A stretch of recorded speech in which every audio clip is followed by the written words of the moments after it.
कमाई के हिसाब से बता दीजिए कितना आप कमा पा रहे हो यूट्यूब से। इनकी हाइट ही बड़ी थी तब इन्होंने 500 ले ली थी।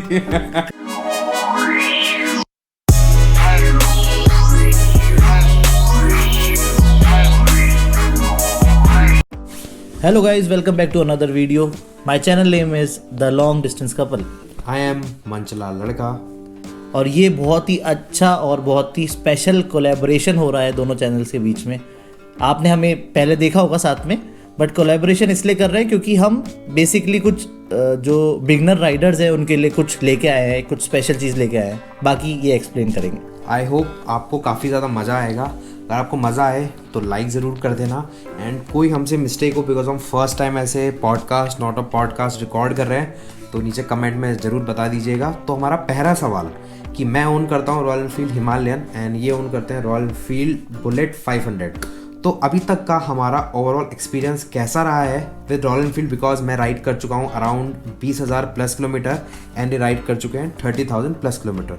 सबसे पहले जानते हैं जितिन जी का एक्सपीरियंस, फिर मैं अपना एक्सपीरियंस शेयर करूँगा आप लोगों के साथ। तो ऑल ओवर मेरा एक्सपीरियंस बहुत अच्छा रहा है रॉयल एनफील्ड के साथ। बस बात ये है कि ज़्यादा टूरिंग जब लंबी करनी होती है तो मुझे लगता है क्लासिक का सेगमेंट जो मेरे पास है वो थोड़ा सा दुखदाई होता है कमर के लिए। और बाकी टूरिंग के लिए मुझे हिमालयन बहुत अच्छी लगती है। मैंने हिमालयन भी चलाई है, इनकी भी चलाई है, मेरी सिस्टर की भी चलाई है, तो हिमालयन मुझे बहुत अच्छी लगती है। तो और ओवरऑल इट्स गुड एंड बहुत अच्छा एक्सपीरियंस है। मतलब राइडिंग में कोई इश्यूज़ नहीं है मुझे हिमालयन में, लेकिन 500 में आपको बहुत ज़्यादा वाइब्रेशंस मिलते हैं। एंड दूसरी चीज़ बताऊं तो जो ओवरऑल मेरा एक्सपीरियंस है रॉयल एनफील्ड के साथ, नॉट स्पेसिफिक टू बाइक, तो मुझे आफ्टर सेल सर्विस में बहुत ज़्यादा इश्यूज़ लगते हैं। बिकॉज जो आपके इश्यूज़ आएंगे लाइफ टाइम में वो आपको सर्विस सेंटर में ही आएंगे। तो अगर आप ये चीज़ झेल सकते हो तभी आप रॉयल एनफील्ड खरीदना, वरना आप मत खरीदना। तो हमारा दूसरा सवाल, क्या राइडिंग आसान है, बच्चों का खेल है या नहीं है? तो मेरा जवाब है भी और नहीं भी। मैं थोड़ा सा डिप्लोमेटिक आंसर इसलिए दे रहा हूँ बिकॉज अगर आपकी बाइक पे कंट्रोल है then riding is easy, else it is not. तो अगर सबसे इंपॉर्टेंट चीज़ आपकी बाइक कितना तेज चल सकती है वो इंपॉर्टेंट नहीं है, आपकी बाइक कितना जल्दी रुक सकती है वो इंपॉर्टेंट है। इन्होंने बहुत अच्छा बोला, मैं भी बिल्कुल ये एक्सेप्ट करता हूँ कि आपका कितना कंट्रोल है आपकी बाइक पे वो आपको एक बहुत अच्छा राइडर बनाता है, क्योंकि वो ही सेफ्टी डिक्लेयर करता है कि आप कितना सेफली चला रहे हो, रुक सकते हो। बिकॉज अगर आप रोड पे चल रहे हो तो ये सोच के चलो आप बच कैसे सकते हो, because everyone is trying to kill you from different directions. ठीक है, तो नेक्स्ट सवाल, तो हमारा नेक्स्ट सवाल होने वाला है कि स्पीड ओवर 100 या अंडर 100 आपको क्या पसंद आता है? मुझे अंडर 100 पसंद आता है। और मेरा बात बताऊं तो मुझे हाईवेज मिले तो मैं 110 115 तक भी क्रूज करता हूं, बिकॉज मुझे हिमालयन में वाइब्रेशंस नहीं मिलते 100 तक। 115 20 पे थोड़े थोड़े वाइब्रेशंस फील होते हैं, बट मैंने अपने राइडिंग गियर्स पहने हुए हैं तो मुझे वो भी फील नहीं होते हैं। काफ़ी ज़्यादा मज़ा आता है, बट मैं इसलिए इतनी तेज़ चलाता हूँ because I can control my bike over 100 as well. That's the only reason मुझे वो पसंद है। मुझे तो माइलेज निकालना होता है ना, इसलिए बहुत तेज हो रहा है, बहुत तेज माइलेज चाहिए तो आप 80-90 पे क्रूज करो and you will get the mileage. आपकी जो बाइक है ना वो पेट्रोल सूंघती है और 100 के ऊपर आपकी बाइक पीती है, तो ये थोड़ा सा तर्क है जो देने चाहिए हमें। इसके बाद नेक्स्ट सवाल कि बहुत लोग कंफ्यूज होते हैं कि मैंने अपनी बाइक ले ली है तो उस पर मैं टॉप बॉक्स लगवाऊँ या टेल बैग लूँ या सैडल बैग लूँ या पैनियर्स लूँ। तो मतलब बेसिकली क्वेश्चन है हार्ड लगेज या soft luggage, what do you prefer? देखो, मुझे लगता है दोनों का अपना अपना है। सॉफ्ट लगेज ऐसा होता है कि सॉफ्ट लगेज को आपको उतार के ले जाना पड़ेगा, ठीक है। सॉफ्ट लगेज की कैपेसिटी मुझे नहीं लगता इतनी ज़्यादा होती होगी। पर हार्ड लगेज ऐसा होता है कि हार्ड लगेज में आपको वो बाइक पे लगा रहेगा, बस लॉक करना है, कोई उतार के ले जाने की ज़रूरत नहीं पड़ेगी। सॉफ्ट लगेज फट सकता है, बाइक लगेज जो हार्ड लगेज होता है उसमें इतना डैमेज मुझे लगता नहीं होता होगा। सॉफ्ट लगेज आराम से फट सकते हैं। बट अगर हार्ड लगेज की बात करें तो उसका वेट काफ़ी ज़्यादा होता है, तो आपकी बाइक एवरेज कम देती है।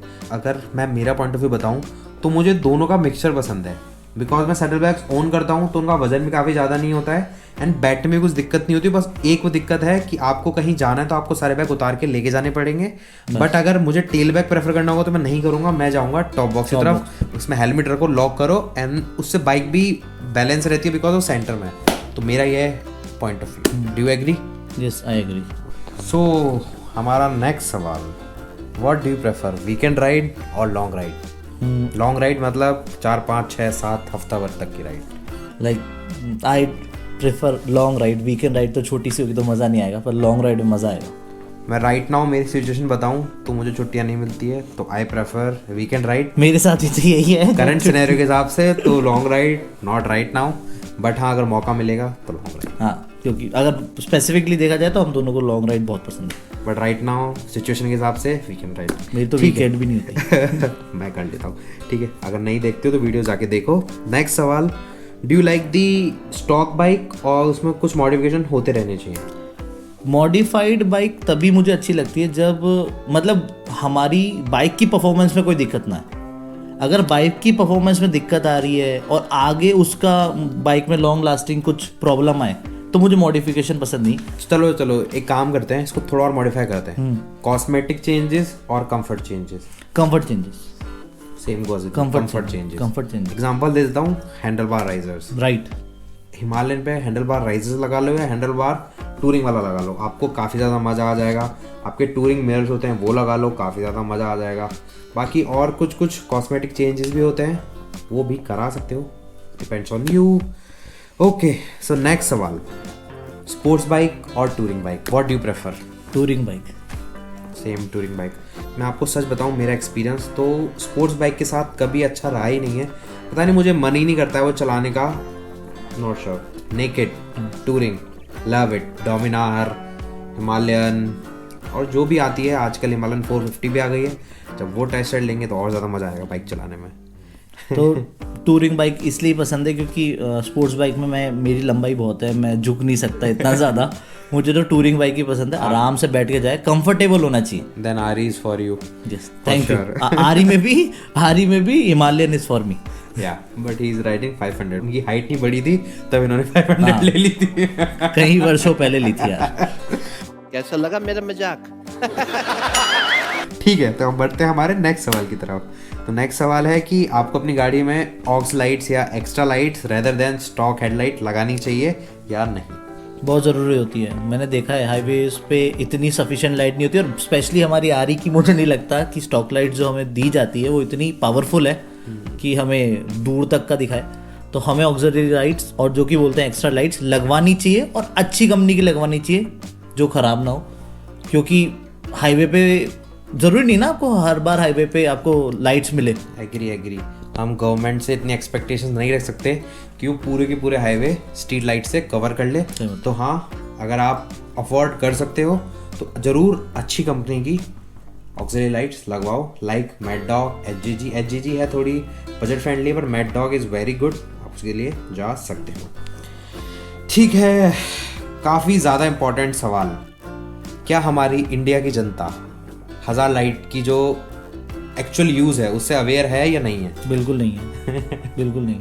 सो आजकल वो छपरी लाइट ज़्यादा हो गई है रेदर देन कि आप उससे कुछ बताना चाहते हो।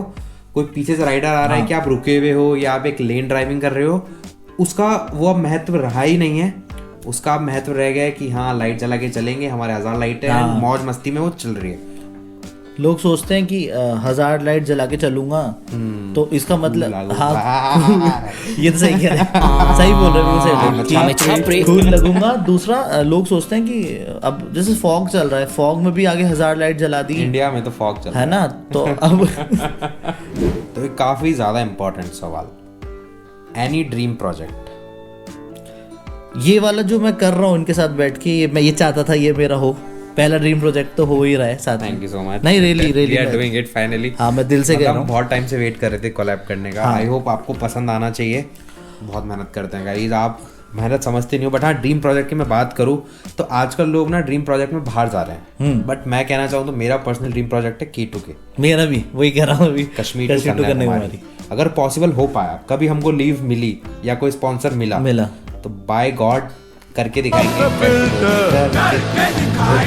जो भी स्पॉन्सरशिप देना चाहे इस वीडियो के थ्रू हमें दे सकता है। भाई साहब स्पॉन्सरशिप दे दो तो K2K राइड पक्का करेंगे। हाँ, क्योंकि छुट्टी का देख लेंगे, कर लेंगे, फिर तो करेंगे तो कर ही लेंगे। तो ये है ड्रीम, मेरा भी ड्रीम है। ठीक है, तो आई थिंक हमने मोस्टली कॉमन सवाल कवर कर लिया है। अगर आपको कोई सवाल है तो नीचे कमेंट बॉक्स में लिख दो, हम वहीं आंसर कर देंगे, नहीं तो एक और पॉडकास्ट लेंगे आप लोगों के लिए। बिल्कुल। तो मेरा एक और सवाल है गाइस, तो मैं मंचला लड़का जी से पूछना चाहूँगा।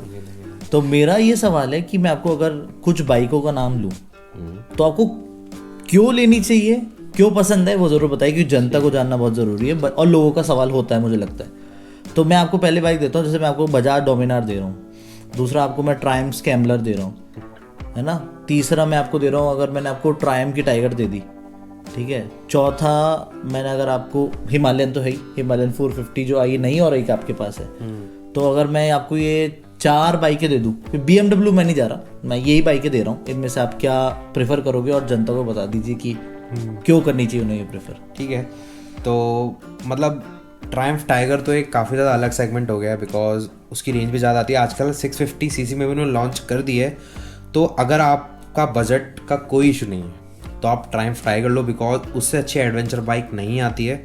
BMW की भी आती है बट वो काफ़ी ज़्यादा आउट ऑफ बजट हो जाती है, but tiger we can afford, मतलब टाइगर मतलब वो मिड रेंज भी नहीं है, मतलब अमीरों की मिड रेंज है। हाँ, ठीक अमीरों की mid range है, है। ठीक है, हमारे तो बाहर है, ठीक है, तो वो एक अलग सेगमेंट हो गया। उसके अलावा बात करूं तो डोमिनार मुझे इसलिए नहीं पसंद बिकॉज मुझे उसका लुक पसंद नहीं आता पर्सनली पीछे से, बिकॉज बजाज की सारी पल्सर एंड डोमिनार सबका पीछे से लुक सेम है लाइट का, इसलिए मुझे वो पसंद नहीं है। इसी वजह से मैंने भी डोमिनार नहीं ली थी, अदरवाइज पावर टॉर्क सब काफ़ी ज़्यादा बढ़िया है। हिमालयन तो ऑल टाइम फेवरेट है, बस उसका एक ही इशू है, सर्विस सेंटर, वो सुधार दो, हाँ, भला हो जाए। ये तो सही कह रहे हो आप। तो ये था मेरा चूज़ करने का तरीका कि मैंने अपनी बाइक कैसे चूज़ करी। आप भी सब सेक्टर को कंसिडर कीजिए, तब अपनी बाइक चूज़ कीजिए। अच्छा, मेरा एक और लास्ट सवाल है, आपके चैनल से रिलेटेड ही है ना। डर लगता है सवालों से। वैसे भी पूछ रहे नीचे, ब्रेकिंग न्यूज़ बातें पूछूंगा कि लोग भी सोचते होंगे कि मंचला लड़का जी सब्सक्राइबर भी आपके अच्छे ही हैं और आप अच्छा कर भी रहे हैं। तो मेरा वैसे इस सवाल से मैं 2 सवाल बना सकता हूँ, बट ठीक है मैं पूछ लेता हूँ। पहले तो कि कमाई के हिसाब से बता दीजिए कितना आप कमा पा रहे हो यूट्यूब से। दूसरा सवाल मेरा ये था कि आप कौन सा प्रोजेक्ट लाने वाले हो अपने चैनल के लिए। देखो, पहला सवाल बताऊं कि मैं कितना कमा रहा हूं, तो अभी मैं कुछ भी नहीं कमा रहा हूं। तो जितने भी मैं व्लॉगिंग सेटअप, गोप्रो, सब कुछ मेरी जेब से लग रहा है, तो कुछ भी नहीं मिल रहा है अभी यूट्यूब से। बट मैं चाह रहा हूँ कि मेहनत करूँ, बिकॉज ये मैं सब अपने पैशन के लिए कर रहा हूँ, ना कि भी पैसे कमाने के लिए कर रहा हूँ। बट हाँ, कि अगर मैं इतना खर्च कर रहा हूँ तो मैं चाहता हूँ कि मैं थोड़े बहुत पैसे आए कि मैं और अच्छा कर सकूँ, कि मैं इन्वेस्ट कर रहा हूँ तो टाइम इन्वेस्ट कर रहा हूँ, मनी इन्वेस्ट कर रहा हूँ, तो रिटर्न में कुछ मिले, बस उतना ही है। ऐसा नहीं कि यूट्यूब से बहुत ज़्यादा कमाते हैं या कर रहे हैं, मैं अभी कुछ नहीं है ऐसा मेरा पॉइंट ऑफ व्यू यूट्यूब से रिलेटेड। एंड कोई ड्रीम प्रोजेक्ट मेरा ये है कि मैं जल्दी से जल्दी जो महाराष्ट्र के आसपास, मध्य प्रदेश, यहाँ के जो ज्योतिर्लिंग है वो मैं जाने की सोच रहा हूँ, एंड मैं काफ़ी जल्दी वो आपके लिए लाऊंगा। बिकॉज अगर आपको इसकी इन्फॉर्मेशन नहीं है तो वो आपको जल्दी दूंगा मैं। एंड ये पर्टिकुलर चीज़ ना मुझे बहुत ज़्यादा लगा हुआ है महादेव से, तो अगर आपको महादेव से लगा हुआ है तो आपको मेरे चैनल से प्यार हो जाएगा आने वाले थोड़े दिनों में। तो महादेव आपके साथ, चिंता ना करिए। नहीं, मुझे भी इनका जवाब बहुत अच्छा लगा और आपके प्रोजेक्ट के लिए मैं भी वेट कर रहा हूँ। ज़रूर, बहुत जल्दी आने वाला है, तो अगर आपने अभी तक सब्सक्राइब नहीं करा है तो सब्सक्राइब कर लीजिएगा। बिल्कुल जी। एंड अगर आपको हैदराबाद से रिलेटेड कोई वीडियोस देखनी है तो आप द लॉन्ग डिस्टेंस कपल को फॉलो कर सकते हैं, सब्सक्राइब कीजिए एंड बहुत सारा प्यार दिखाइए, बिकॉज हम मिलके तो अच्छा कंटेंट लाते हैं, अलग अलग भी बहुत अच्छा कंटेंट लाते हैं। आप लोग बस मज़े लीजिए एंड सपोर्ट करते रहिए। बिल्कुल, और ऐसा कोलैबोरेशन आपको मिलेगा, बट कमेंट में भर देना भाई, बिना कमेंट करोगे नहीं करोगे तो मज़ा नहीं आएगा। तो कमेंट कर दीजिएगा। तो इसी के साथ हम वीडियो एंड करें। चलो जी, ओके, लाइक करो, कमेंट करो, सब्सक्राइब करो। मिलते हैं आपसे नेक्स्ट व्लॉग में। Till then bye bye, take care, ride safe, bye bye, good bye guys.